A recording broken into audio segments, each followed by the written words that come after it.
Hello. Everybody. We are back. It's We Tuesday are. again. It is Tuesday again. It's Tuesday at 4, just like always. So, as a quick reminder for people who weren't around last week, we are pre-recording these. And these days, you never really know what's going to happen, even within hours of recording something. Yes. But hopefully, everything is still okay and everyone is doing well. Yep. It is Tuesday at 4 p.m. Pacific for you, but for us, it is Monday. Yes. Yeah. We're traveling through time as we often do at Hidden Compass. Yes. We have an entire department called time travel. Exactly. We love it. I'm Sabine Bergman, by the way, for those of you who don't know me. And I'm Savani Babu. We sometimes forget to introduce ourselves at the start of these. We're getting better. We are the co-founders of Hidden Compass, and we share the same brain at this point. We do, and the same initials. Mm-hmm. So we're here to talk to you today about one of the pieces that we published. We've been doing this series that is a article club, a story club, kind of like a book club, but shorter and easier to catch up with. So we'll give you all a few minutes to join us, to trickle in, to settle down, or settle up, however you want to do it. Settle in. Settle in. Get your, whatever your prepositional preference for that phrase, go for it. We're here. In the meantime, Savani, how are you? I'm doing fine. How are you? I'm doing okay. I got some sleep and I'm feeling better because last week we showed up kind of like zombies. Yes. Yes, we did. It was an exhausting week leading up to, not just because of world events, but also leading up to publication and all of those things combined. But I think we both are a little better rested now. Yeah, I'm certainly feeling better. I'm excited to be here. And I want to talk about, well, during today's broadcast, we're going to talk about a specific story, and the focus of that story is through the lens of a journalist, a journalism professor. I want to talk to you about our personal experiences with journalism. Yeah. And you know, it's more of a relevant profession now, I think. It's always relevant. It's always relevant to be a journalist, but now especially I feel like there's a lot of introspection on my part. Yeah, I mean, it's obviously always been a relevant profession, but I do think there are more conversations happening around the profession of journalism at this point. Yeah, and I want to chat about what inspired us to go into this profession in the first place. Yeah, I mean, for me, I started with my junior high newsletter, our little publication. That was my first foray into reporting.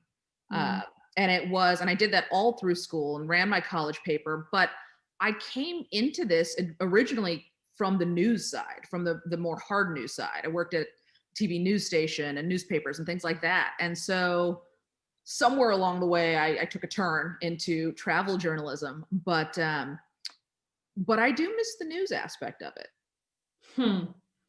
So, well, I'm going to keep interrogating you. Okay. Before I tell you my epiphany story. Yes. How, I was enlightened as to my path with journalism. So what was it that got you involved in school? Did you know people who were on the school paper? Was it something that you always wanted to do? It was something that I just always had an interest in and a fascination with. And then I started, and even at that sort of junior high level, I loved it, right? I loved the reporting. I loved the interviewing and trying to figure out what the story was. And that was very different in junior high than it was, in college or professionally. But it was how I started to learn about journalism as a profession. And if you had asked, 7th grade, 8th grade Savani what she wanted to do when she grew up, she would have said she wanted to be a journalist. That's awesome. We did not have a paper. When I was in the 8th grade, there were 15 people in my 8th grade class. Yeah. So we didn't have much news to report. No, I never would have given that response as a kid Yeah. that I wanted to be a journalist. It wasn't even on my radar. I wanted to go to space. I wanted to build rockets, or actually, I think I wanted to be in the rockets, um, rather than building them. But I got into my adult life before it was even on my radar. And what happened was I had I had worked my way into a group of researchers at Stanford University and was granted a pass to go to Copenhagen for the United Nations Climate Change Conference, Mhm. which was huge for me. Yeah. It was the biggest conference I had ever been to. I was, I went out and shopped and got specific outfits just so I could go and be taken seriously, Yeah. and wandered into this huge conference hall, or series of conference halls, in Copenhagen. Al Gore was there. It was super exciting. But about, I don't know, 3 or 4 days in, there was this massive protest Mhm. outside. And I don't know how many people off the top of my head were there Mhm. protesting. They were protesting for more stringent regulations and for Right. the delegations within the conference hall to come to a bigger agreement about climate change. That Mhm. was the push of the protest, that we weren't going far enough. Um, and they had surrounded the buildings. I know that there were at least 1,000 arrests. They weren't Yeah.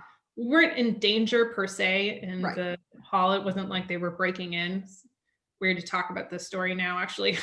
Right. Yeah. No, it was largely peaceful. They're all outside, but they did disrupt transportation, and so we were kept inside the conference hall. Mhm. And so all of a sudden, everyone was just very aware of the fact that we could not leave these buildings, and there were these massive screens where they would be broadcasting live news of the conference while we were in the conference. So we would watch the news of us and what was Right. going on outside. And I remember sitting amongst these delegations, and these delegates who I had been looking up to for so long and was so excited to be with. And I considered some of the most powerful people in the world. Those international delegations, they were the ones who were going to make the change. And the woman sitting next to me watching the news, she looked outside at all of the protesters and she said, the people out there have more power than we do in here. Right. Um, and that was a big awakening for me Sure. to consider the power of public opinion and public pressure, Mhm. and this idea of the people who are making the treaties and negotiating what will impact the entire world Right. depend on these people pushing their governments to take the extra step. Right. And it wasn't like I left the conference hall and then I was like, I'm going to be a journalist, but it did plant that seed for me where I thought communicating to the general public about what's going on and the importance of these policies and the science behind it is something that I was considering in a way that I had never considered up to that point. That's remarkable. I mean, that's a remarkable experience to have. I mean, I think for me, it was more just having these checkpoints along the way. And obviously, I didn't go straight into journalism as a professional. I mean, I was a lawyer, I did other things, but Mm, but I had these moments along the way where that sort of reinforcement of the power of journalism came. And one of those was in college, and I ran our newspaper with a friend of mine from college, and we were a community newspaper more than a campus newspaper. There was the official student college newspaper, which was not our paper. We covered community issues throughout Hyde Park and on the south side of Chicago, right. and Chicago in general. And one of the stories that we were fortunate enough to break was a story. This is just a few years after No Child Left Behind Mm, uh, had been instituted, and actually it might have predated No Child Left Behind. I'm not trying to get the years straight, but there was this big testing scandal in Chicago in the public schools, and that was a story that we actually broke as sort of a student run paper. and to see that story get picked up by national publications was a big deal, even though, you know, it was still we were still a small publication, and, you know, all of that was true.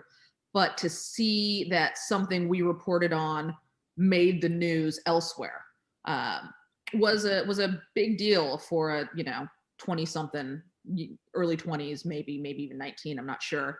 That'd be a young big deal journalist. at any point in a Yes. lifetime, to break a story and then for other news media to turn to you Right. for the information and to pass it along. I mean, we at Hidden Compass talk about every pitch that comes in. We say, what does this contribute to the global conversation? And it really goes back to this idea of, you know, news outlets and publications, whether it's news or other genres.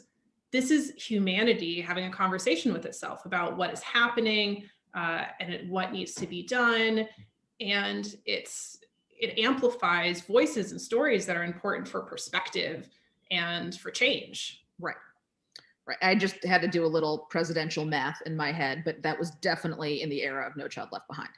Fact checking as we go. Yeah, that's what we do. I want to know if you feel like it was the right choice for you. Going into journalism? Yeah. I mean, yes. I would say 100 times yes, because of how, I mean, journalism as a whole right now, I feel like it's so important to stand up to the vitriol that journalism faces right now. And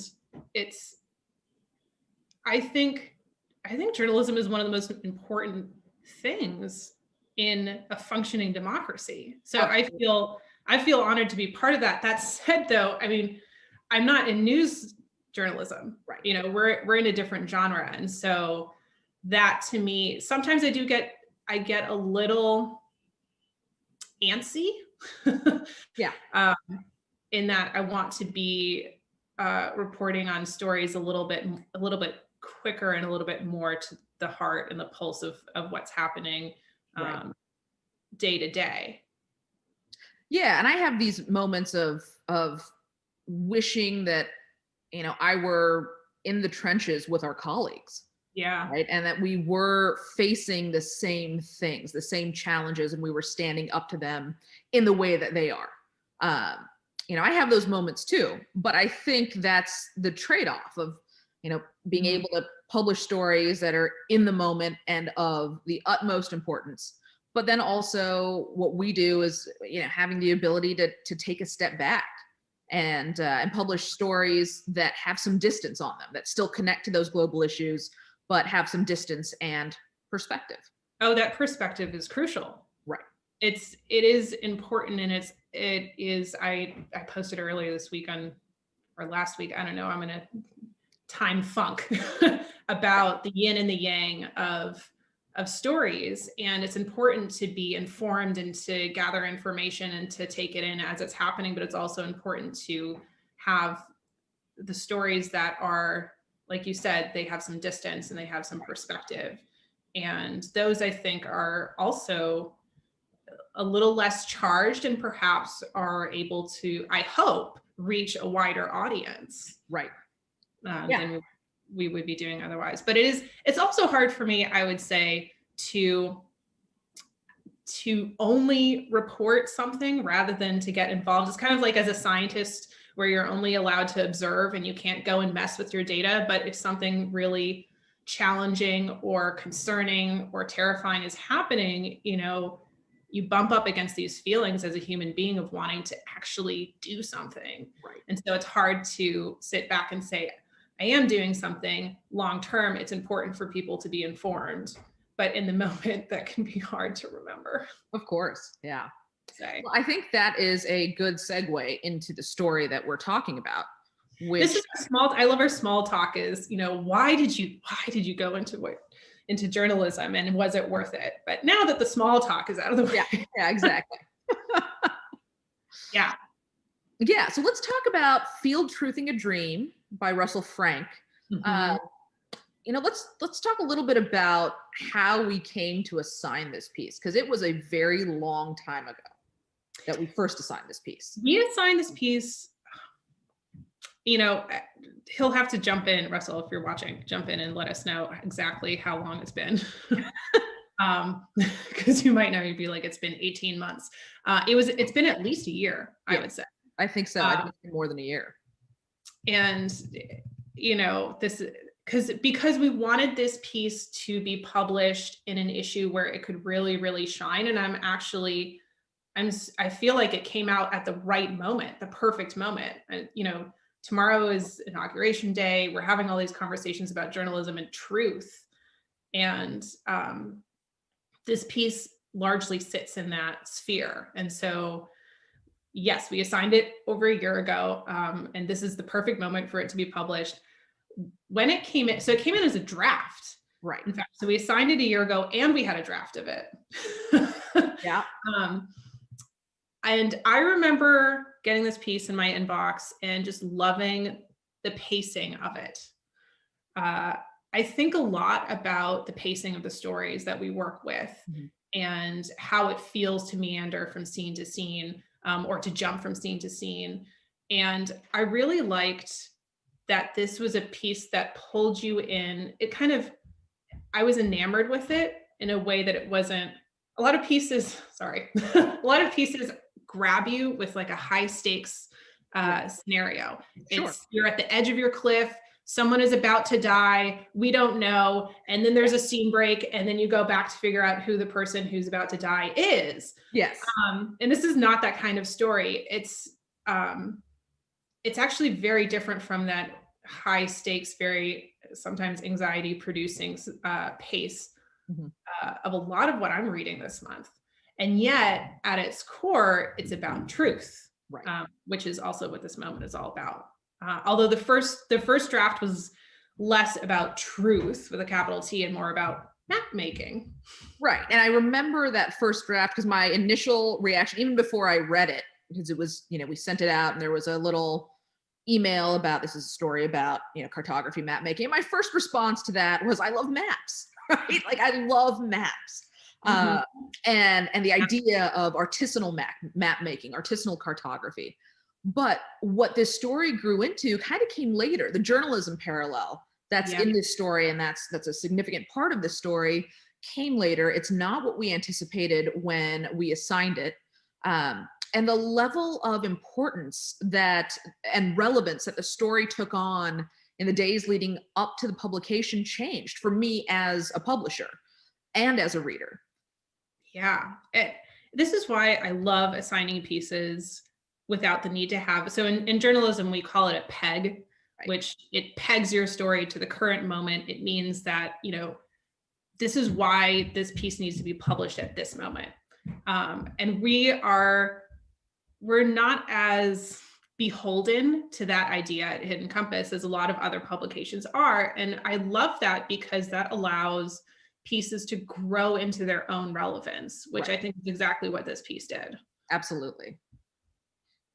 And Russell was a great person to carry this piece through. I mean, so it's always good to have a seasoned journalist writing for you. And he's a seasoned journalist, he's a journalism professor.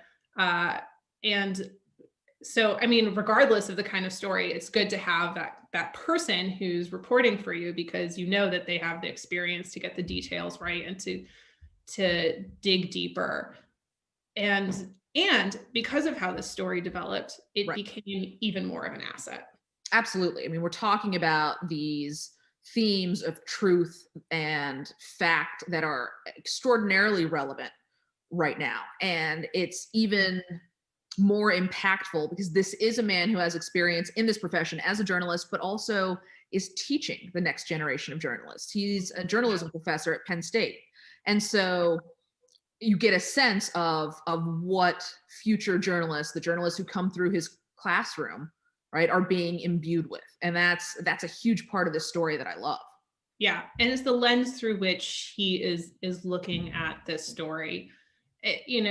What I love about this is that we're not beaten over the head with that connection. We can make those connections ourselves between the different genres. But we definitely see him coming into the piece with that perspective, and that sets it up for us. Right. And you know, what I've enjoyed too was getting some of the anecdotes that he has shared about his work. Mhm. And you'll see them if you watch the video, the crowdfunding video, you'll see them in there. You might read about them in his bio. Includes a great experience when he was a reporter in Yosemite and a story broke and he wasn't adequately dressed for it, which happens sometimes. And so if you want to know about that, you'll have to watch the video. But Watch the he's video. lived a journalist's life. Yeah. Yeah, you have to think on your feet. And did you notice that he has a map in the background of his video? I did. Well played, sir. So extra brownie points from me. Yes, yes. Well, and so he joined the journalism faculty at Penn State in 1998 and has been published in a wide variety of publications, including the New York Times, the Los Angeles Times, the Washington Post, the Chicago Tribune, a lot of big publications that we hear about constantly. And you know, this is what he's really been working towards. Exactly. Exactly. That's what it is.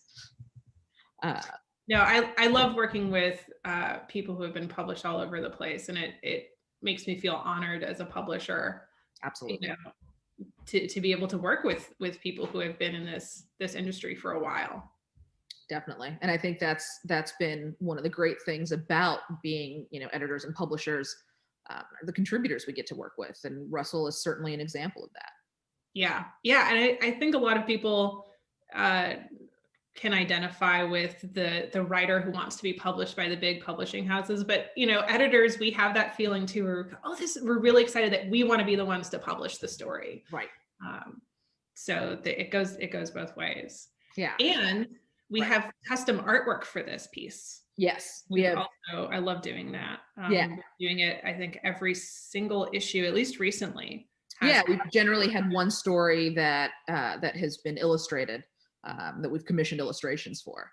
And in this case, the artist is a woman named Maggie Scatilla, and she's based in Pennsylvania, which is where this story takes place. And so she was able to bring her knowledge of the local flora and fauna into her illustrations. But what I really love about these illustrations is how they incorporate the wildlife and the landscape with the deeper context of the story, and how they manage to do that and capture that sort of concreteness while also capturing the whimsy of the story. Mm-hmm. Yeah. I mean, we talk so often about the layers of stories, right?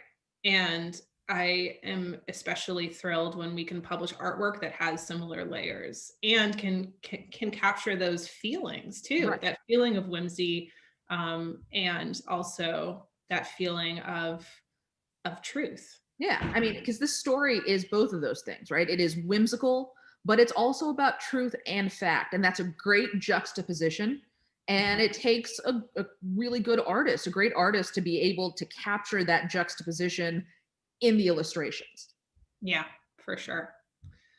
Let's talk a little bit about the fact and the truth aspect of this story. Yeah. And I'm sure some people, perhaps a lot of people, read the title and think field truthing. Right. What is field truthing? Exactly.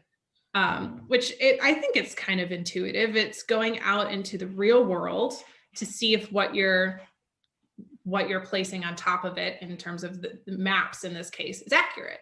Right. Right. And we get to go field truthing in this story. Yeah.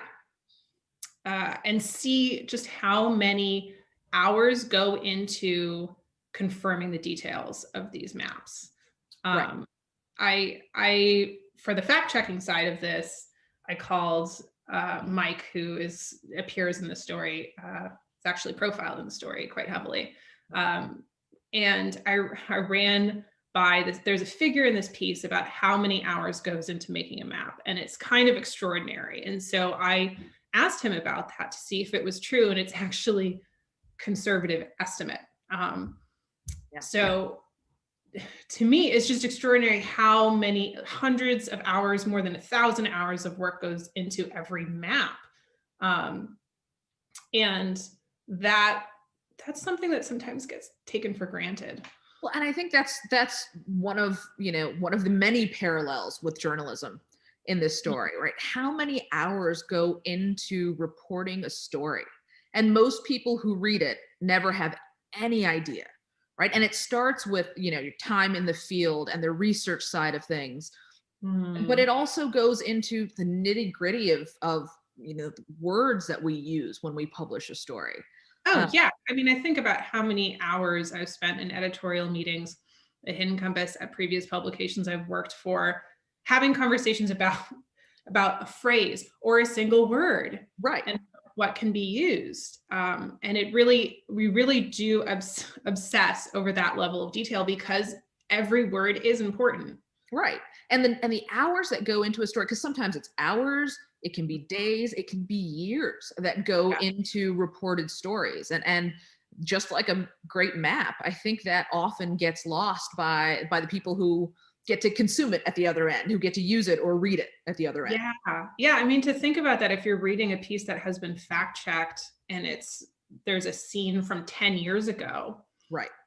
that means the editorial board or the fact checker that they hired, if they're lucky enough to be hiring fact checkers, Right. went back and figured out what happened 10 years ago to make sure that that's actually accurate. Right. And that's pretty amazing, I would say. And similar things happen with maps as well, going out in the field to make sure that you see with your very own eyes what you're putting on paper. Right. And there is danger sometimes in going out, to certain places. At least one person in this story is shot by an arrow. Yes.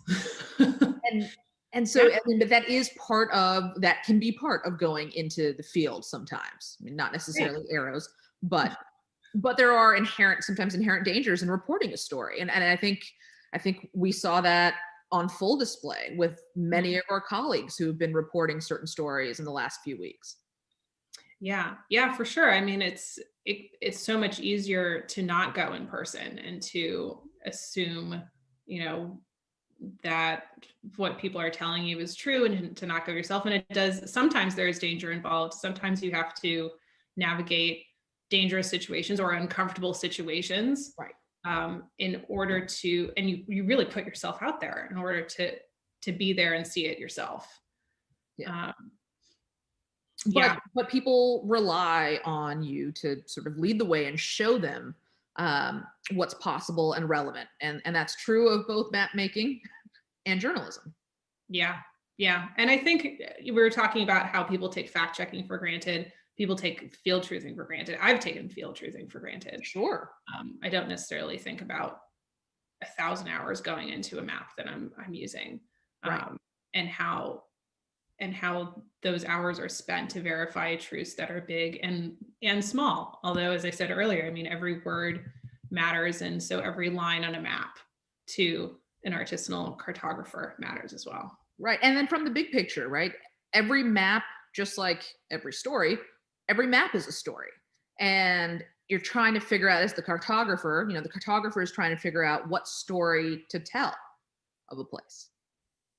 Yeah, and you can tell any kind of story. This is what I love about the examples cited in this story about the different kinds of maps that are out there, because you can pull in history, you can pull in landscape, you can pull in demographics, you can pull in mythology, Right. and it shows you about not just the physical layout of a place, but the cultures and the people and the landmarks. And I mean, it's anything you really want it to be. Right. And a map also tells you about the person making the map. Uh, Mm. it's a story of a place or a people or all sorts of things, but it's also the story of the person behind it.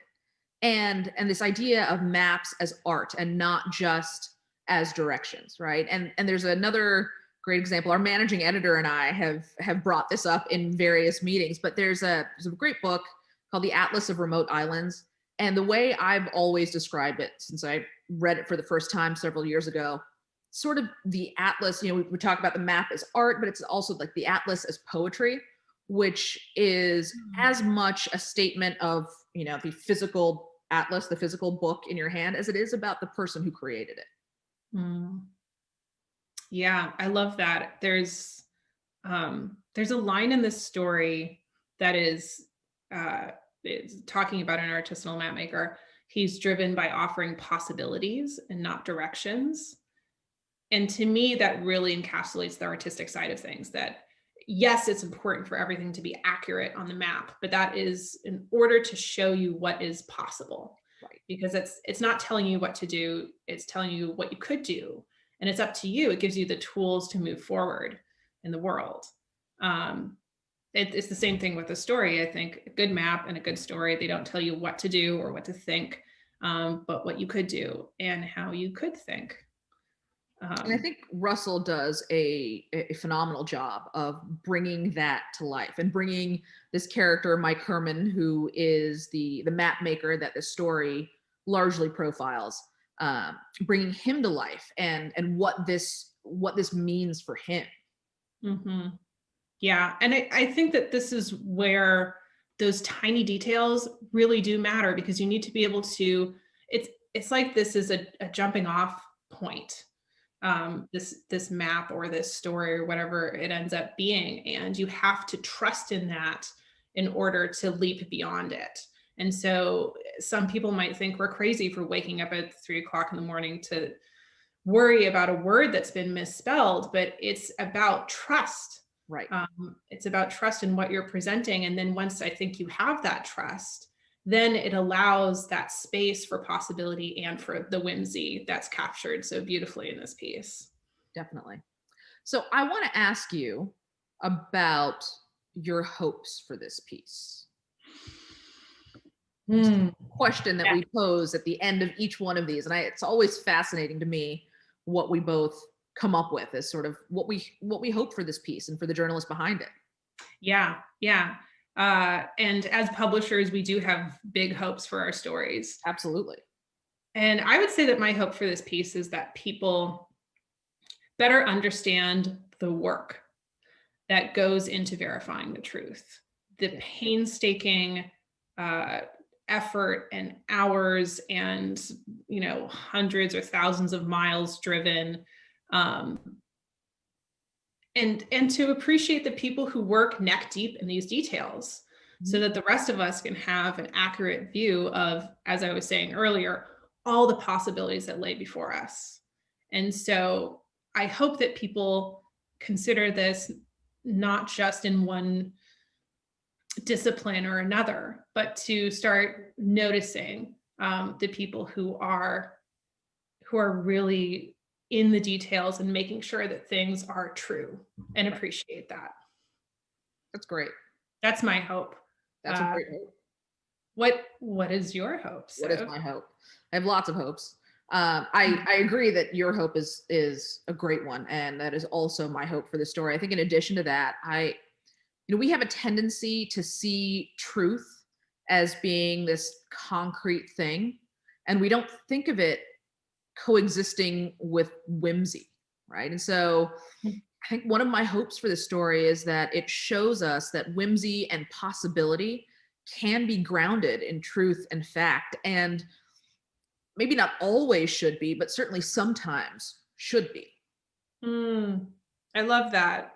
It reminds me of when I first took a creative nonfiction class. Yeah.